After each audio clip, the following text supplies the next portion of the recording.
Timnas Indonesia akan secara resmi kembali berjumpa dengan Timnas Vietnam pada ajang kualifikasi Piala Dunia 2026 di putaran kedua. Usai Timnas Indonesia berhasil memenangkan pertandingan sebelumnya atas Timnas Vietnam di Piala Asia dengan skor tipis. Tentu Timnas Indonesia berharap dapat kembali tampil maksimal dalam pertemuan kedua mereka di tahun ini. Coach Sintayong dan tim pelatih juga telah menyiapkan kejutan bagi tim lawan dengan mendatangkan setidaknya 4 nama pemain baru yang berpeluang melakukan debut mereka di laga pertama yang akan tersaji di tanggal 21 Maret mendatang. Nama-nama pemain keturunan yang telah menyelesaikan proses naturalisasi tersebut tentu akan menjalankan laga perdana mereka melawan tim yang sangat tangguh di Asia Tenggara dengan atmosfer pertandingan yang sangat panas. Tentu kedalaman skuad akan sangat berguna di dalam perjalanan panjang skuad Garuda menuju pentas dunia. Oleh karenanya pelatih asal Korea Selatan tersebut telah menyiapkan 28 nama pemain yang nantinya akan saling mengisi kekosongan satu sama lain di dalam 2 laga beruntun melawan Timnas Vietnam. Tentunya hasil maksimal sangatlah diperlukan bagi Timnas Indonesia untuk bisa mempertahankan asa mereka melaju ke putaran ketiga kualifikasi Piala Dunia. Dengan memanfaatkan kedalaman skuad yang sangat baik, tentunya harapan itu memiliki peluang yang sangat besar untuk bisa segera terwujud. Dan berikut ini merupakan kedalaman skuad yang sejauh ini dimiliki oleh Timnas Indonesia asuhan Coach Sintayong jelang laga melawan Timnas Vietnam di kualifikasi Piala Dunia 2026. Pada pertandingan kali ini sudah tentu Coach Sintayong akan kembali menggunakan formasi andalan yang dirinya gunakan dalam pertandingan intensitas tinggi seperti Piala Asia yang lalu, yaitu dengan memasang 3 pemain belakang, 4 pemain gelandang, dan 3 pemain penyerang. Dan sudah tentu pada kesempatan kali ini nama Nadeo Argawinata akan kembali mengisi pos utama penjaga gawang Timnas Indonesia. Fernando Ari yang saat ini sedang mengalami cedera membuat nama Nadeo masuk kembali ke dalam susunan skuad dan berkemungkinan akan kembali diberikan kepercayaan oleh Sintayong menjaga garis mistar gawang. Kiper lokal asal Borneo FC tersebut saat ini tentu saja harus membuktikan kelayakannya untuk bisa mengembalikan performa maksimalnya dan kembali masuk ke dalam skuad utama Timnas Indonesia. Laga melawan Timnas Vietnam tentu akan kembali menjadi laga hidup mati bagi kiper yang satu ini mengingat dirinya pada laga pertama melawan Timnas Irak harus puas kebobolan sebanyak 5 gol di dalam satu pertandingan. Akan tetapi jika Coach Sintayong masih belum bisa menaruh kepercayaan terhadap kiper yang satu ini, 2 nama kiper lain seperti Adi Satrio dan juga Muhammad Riyandi. Kedua kiper ini merupakan penjaga gawang yang juga memiliki kualitas setara untuk bisa tampil sebagai pilihan utama Coach Sintayong.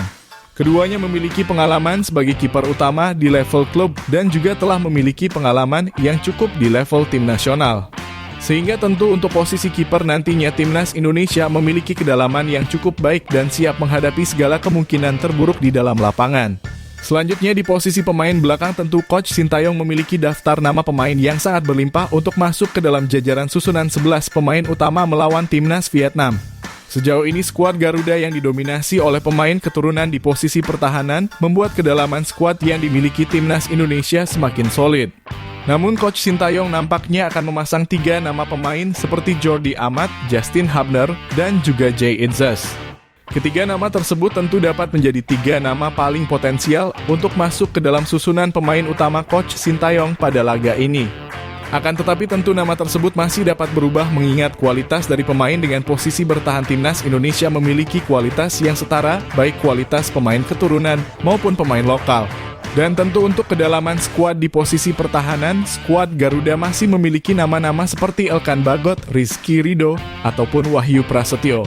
Tentu yang paling utama dari pertahanan Timnas Indonesia adalah kesolidan dan komunikasi antara pemain untuk dapat menahan gempuran lawan dan juga membangun serangan bagi Timnas Indonesia.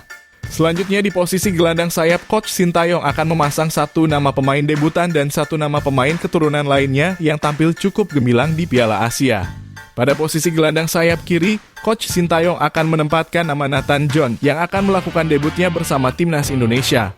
Dan pada posisi gelandang sayap kanan, Coach Sintayong akan menempatkan nama Sandy Walsh untuk kembali menunjukkan performa maksimalnya di dalam lapangan. Meskipun keduanya pada 1 bulan terakhir tidak mendapatkan waktu bermain penuh di level klub. Akan tetapi kontribusi dari kedua pemain ini akan sangat diperlukan bagi Timnas Indonesia saat berjumpa dengan Timnas Vietnam di Stadion Gelora Bung Karno pada 21 Maret yang akan datang. Kemampuan keduanya dalam menguasai garis pertahanan dan juga sisi sayap lapangan akan sangat berguna bagi skema permainan Timnas Indonesia selama 90 menit jalannya pertandingan. Selain itu, Coach Sintayong juga memiliki 2 nama pemain pengganti dari pemain lokal yang memiliki kualitas sepadan dan memiliki pengalaman lebih saat melawan timnas Vietnam. Nama Pratama Arhan dan juga Asnawi Mangkualam akan menjadi 2 nama penting dalam pertandingan kali ini mengingat keduanya juga memiliki kualitas dan semangat tinggi di dalam lapangan. Hadirnya Asnawi dan Arhan baik sebagai pemain utama maupun pengganti akan sangat berdampak bagi aliran bola timnas Indonesia di laga yang akan datang. Sementara itu di posisi gelandang tengah timnas Indonesia tentunya akan kembali melakukan eksperimen antara seorang maestro dan juga profesor di dalam lapangan. Nama Tom Hai dan Ivar Jenner Santer diperbincangkan akan memenuhi kekosongan di lini tengah timnas Indonesia pada laga melawan timnas Vietnam. Hadirnya kedua pemain asal kasta tertinggi Liga Belanda tentu akan menjadi satu tambahan berarti yang akan menggenapkan kekuatan penyerangan dan pertahanan timnas Indonesia. Tom Hai yang masuk dalam jajaran gelandang terbaik di Liga Belanda akan memberikan kontribusi maksimal yang dirinya punya. Dan laga melawan timnas Vietnam akan menjadi laga pembuktian bahwa dirinya memanglah merupakan jawaban bagi pekerjaan rumah timnas Indonesia selama ini. Sedangkan Ivar Jenner yang saat ini masih memiliki usia yang sangat muda tentu diharapkan dapat belajar langsung dari sosok pemain seperti Tom untuk dapat memberikan kontribusi yang maksimal di dalam lapangan. Dan untuk kedalaman skuad yang dimiliki timnas Indonesia di posisi ini, terdapat jajaran pemain yang juga memiliki jam terbang tinggi di level tim nasional. Nama seperti Mark Anthony Klok dan juga Ricky Kambuaya memiliki peluang untuk masuk sebagai pemain pengganti dan memberikan perubahan dalam skema permainan timnas Indonesia. Selanjutnya di posisi pemain sayap, tentu Coach Sintayong tidak akan lagi memikirkan perihal kekurangan pemain di posisi ini. Terdapat begitu banyak pemain penyerang dari timnas Indonesia yang bisa masuk sebagai pemain utama maupun cadangan di laga panas yang akan tersaji sebentar lagi. Namun Coach Sintayong nampaknya akan kembali memberikan jam terbang kepada 2 pemain muda seperti Rafael Struijk dan juga Marcelino Ferdinand. Keduanya akan mengisi posisi sayap penyerangan skuad Garuda dan diharapkan dapat memberikan kontribusi maksimal mereka di dalam lapangan. Apalagi keduanya merupakan tipe pemain yang sangat mudah bekerja sama dengan rekan setimnya.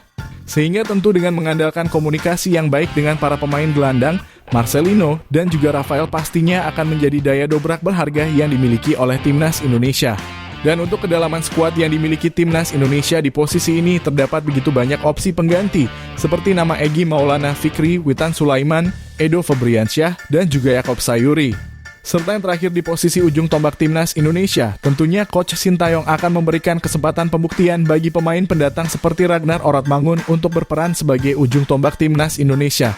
Selama ini Coach Sintayong dan juga tim pelatih telah mencari cara untuk mempertajam lini serang timnas Indonesia. Dan kini saatnya bagi seorang Ragnar membuktikan kualitasnya serta mampu menciptakan keunggulan bagi timnas Indonesia. Meskipun posisi penyerang tengah bukanlah posisi murni yang dirinya kuasai, namun Coach Sintayong pastinya akan memasukkannya ke dalam posisi tersebut dan berharap dirinya dapat menjadi jawaban bagi timnas Indonesia. Sementara itu tentunya opsi pengganti dari seorang Ragnar akan diisi oleh pemain lokal seperti Ramadan Sananta yang mampu merubah permainan di babak kedua pertandingan. Hadirnya Ramadan Sananta akan menjadi jalan keluar bagi skuad Garuda jika pertandingan berjalan dengan alot dan timnas Indonesia kesulitan dalam memanfaatkan peluang di dalam kotak penalti. Itulah tadi merupakan kedalaman skuad yang sejauh ini dimiliki oleh timnas Indonesia asuhan Coach Sintayong jelang laga melawan timnas Vietnam di kualifikasi Piala Dunia 2026. Jangan lupa tulis pendapat kalian di kolom komentar.